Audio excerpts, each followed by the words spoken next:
what's up, you guys? It's Articulation here, back with another video, and today we're taking a look at the McFarlane Toys DC Multiverse Azrael Batman armor.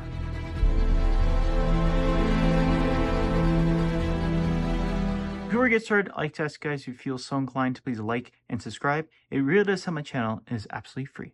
Taking a look at the packaging over here, and it's pretty much what we've come to expect with the McFarlane Toys DC Multiverse figures. You got a nice big window box going along over here with the blue, black, and white highlights for the DC branding. 12 plus at the top, DC Multiverse Azrael Batman armor, 22 moving parts, McFarlane Toys. You can see in the background over there that there is a trading card and a base that comes with this figure. You know how they are, the typical trading card and base.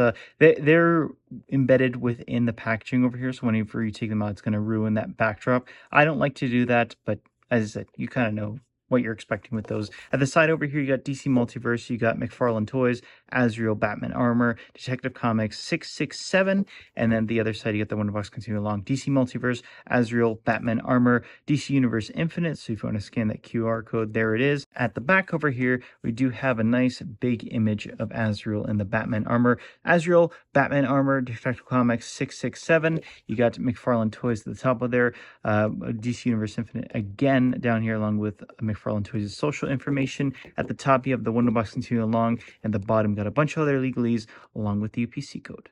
All right, so Azrael. Where do I know Azrael from? I was originally introduced to Azrael when it came to the Arkham video games. He had a strong presence in the Arkham City video game as a side character, and then obviously he showed up again in Arkham Knight. And I am familiar with him in the comics, but at least in this look over here, this is coming from the Knightfall storyline. And so this was a time in about the 90s where DC was kind of mixing up their characters. You know, they did the whole death of Superman, and then there were different types of Supermans that came along to replace him. Then with Batman, they tried to reinvent it with bringing Azrael in, who kind of carried a more, brutal aspect to him, where he was obviously more ruthless than Bruce Wayne was as Batman. And it was kind of funny because it's kind of a reverse kind of idea where it was like, okay, we're gonna give you what you want, we're gonna make these characters cooler, that being like Batman and Superman, and instead we're gonna show you why these characters you think are so boring, because Azrael's Batman is pretty ruthless to criminals, and it kind of gets to the point where he gets lost into that, and he doesn't really share the same values as Batman anymore. He's more of just like a brutal machine, which is, some people see their Batmans that way. It really does depend on how you look at it, but I think it was a cool kind of like look into how Batman could appear in the comics if he was, a little bit more darker and again, ruthless. And yeah, his appearance over here is pretty cool. It came out from the Knightfall storyline. So after Bane broke Batman's back, he was out of commission, and Azrael went ahead and was like, okay, I'm going to take on the Batman mantle. And there was kind of this progression where, at first he had these gauntlets that had the claws, and then he went into this armor over here where, he kind of had his own look, and then as all the armored bits come along, it goes on to the final armored suit, which we did see a McFarlane figure for as well too, and that was kind of like the end where, okay, Batman was not recognizable anymore. He's kind of lost that identity there, Azrael. And then obviously, spoilers, Knightfall ended where Batman was able to overcome Azrael.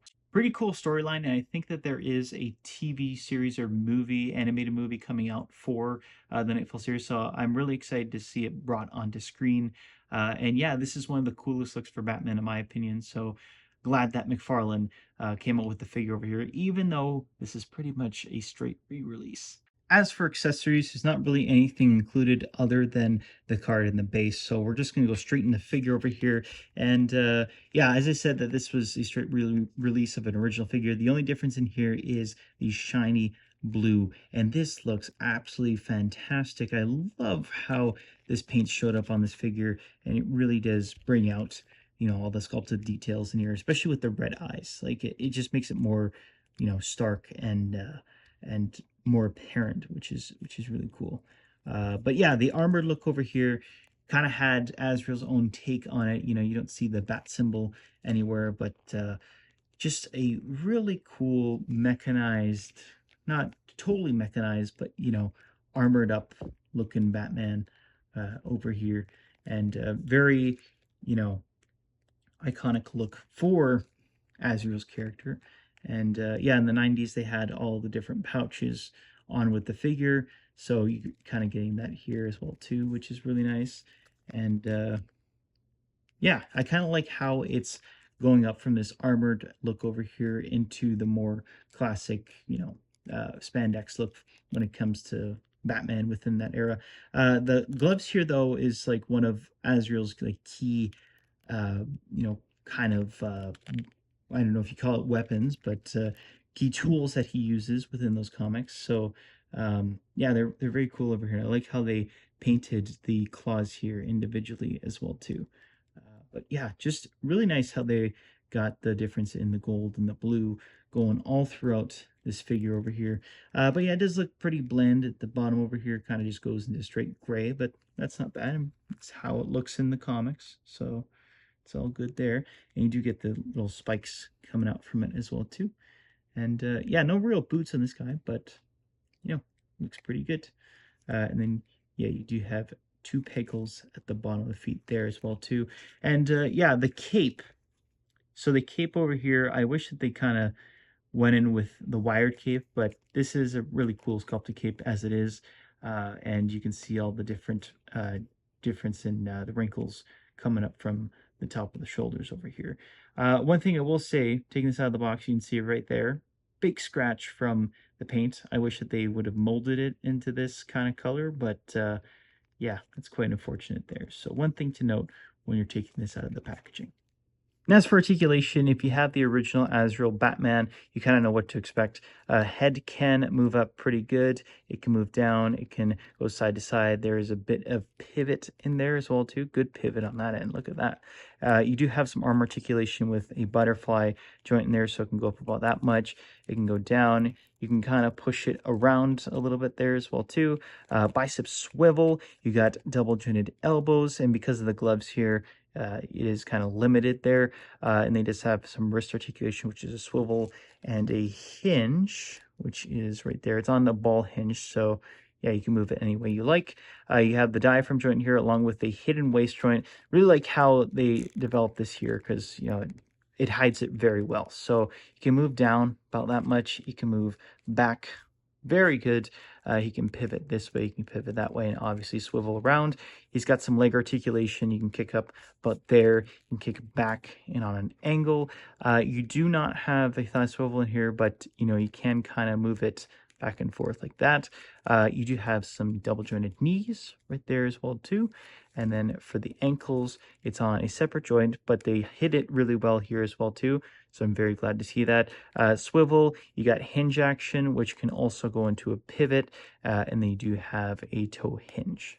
And as for comparison today, I do have Azrael next to Bane and what is basically the Knightfall Batman, although this is based on specifically No Man's Land. And as you can see over here, he scales pretty well next to the two of them. He can go off and fight Bane as he did in the comics, or Batman as he did not in this look, but in later looks. And yeah, I think that this is a great comparison between the two. And I do think, in terms of detailing wise, I think, the Azrael is so much better looking than the standard McFarlane releases over here.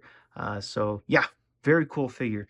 But anyway, if you wanted to compare this figure to some figures that you have at home, you can see over here that he does stand just over 7 inches, but it's really going on with those ears over there. All right, so final thoughts on this Azrael Batman figure. I'm kind of torn with this one. I really do like that they came back to this action figure, and the original one was a gold label exclusive to Walmart, so it was a lot tougher to find. And at least they came back here and they also improved on it with the coloring. I think the coloring is great. It's accurate to the comics, and it really does stand out on your shelf. With that said, I would have liked to see a little bit new with the figure over here.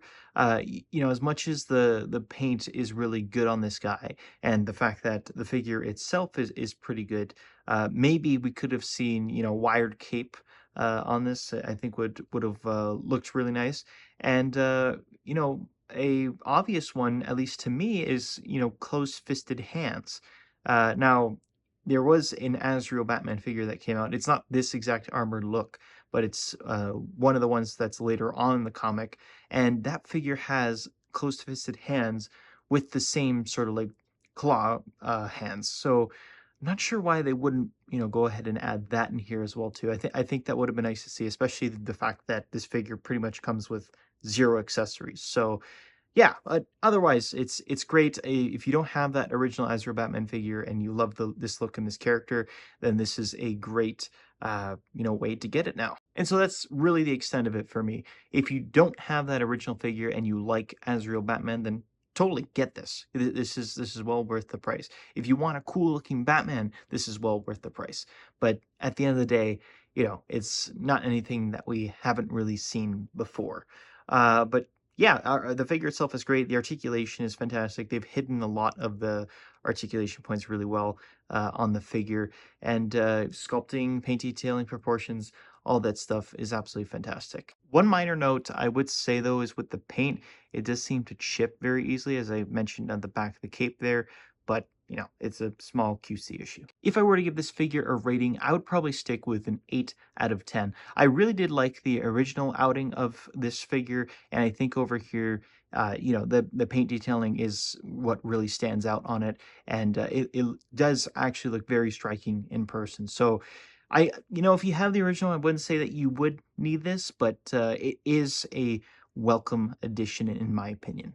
But that being said, guys, thank you guys so much for watching. Let me know in the comments below what you thought about this figure. Let me know what you thought about my review. And as every YouTuber begs you to do, please like and subscribe. And hopefully, I'll see you guys in the next video. Take care.